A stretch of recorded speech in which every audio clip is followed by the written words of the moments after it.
શ્રી કૃષ્ણ. હું ઝાલા ગાયત્રી. નીલમાધવના નાદના વિચારસરણીના તૃતીય મણકામાં આજનો ટોપિક ચારિત્રનું ઘડતર એટલે શીખવું પર ચર્ચા કરીશ. ઈચ્છા, જ્ઞાન અને આવડતના ત્રિવેણી સંગમથી કોઈ પણ મનુષ્યનો ચારિત્રનું ઘડતર અને તેનો સર્વાંગી વિકાસ થતો હોય છે.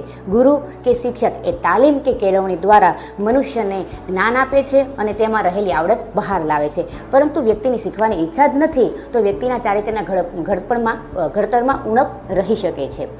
આ ત્રણેય સ્તંભમાં મનુષ્યનું ચાલક બળ એટલે કે શીખવાની ઈચ્છા એ પ્રથમ સ્થાને છે.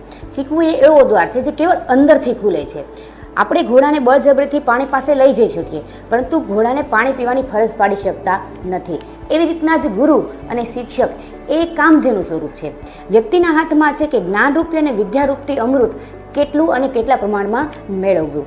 મોટા ભાગના લોકોને જીવનમાં કશું કરવું છે, શીખવું પણ છે, પરંતુ એમને પોતાના જીવનની ચીલાચાલુ પ્રવૃત્તિઓ છોડવી ગમતી નથી. જ્યારે વેદના અને પીડાની આગમાં તપીને જ વ્યક્તિના ચારિત્રનું ઘડતર થતું હોય છે. તેથી શીખવા માટે પરિવર્તન સ્વીકારવું ખૂબ જ જરૂરી બને છે. શીખવું એટલે માત્ર પ્રશ્ન પૂછવા અને વાંચન કરવું જ નહીં, પરંતુ શીખવું એટલે કે વ્યક્તિના જે ધ્યેયો છે એ મેળવવાના પ્રયત્નો કરવા અને તેમાંથી જે પરિણામ મળે છે તેમાંથી ઘણું શીખવા મળતું હોય છે. અને પ્રથમ તો શીખવા માટે પ્રશ્નો પૂછવા જરૂરી છે. મનુષ્ય પ્રશ્નો પૂછીને ધીમે ધીમે શાણો બને છે. કહેવત છે કે છાસ લેવા જવું ને દોણી ન સંતાડવી. એટલે કે શીખવા જઈએ તો એમાં શરમ રખાય નહીં. પ્રશ્નરૂપી જે તમારી જિજ્ઞાસા છે એ તમારે બહાર લાવવી પડે છે.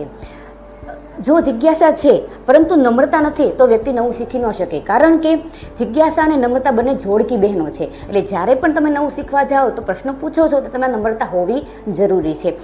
આગને સળગવા માટે શું જોઈએ? હવા.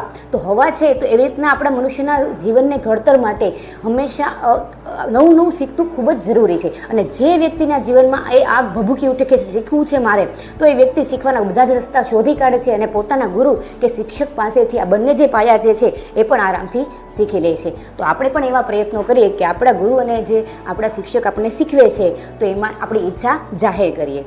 અસ્તુ.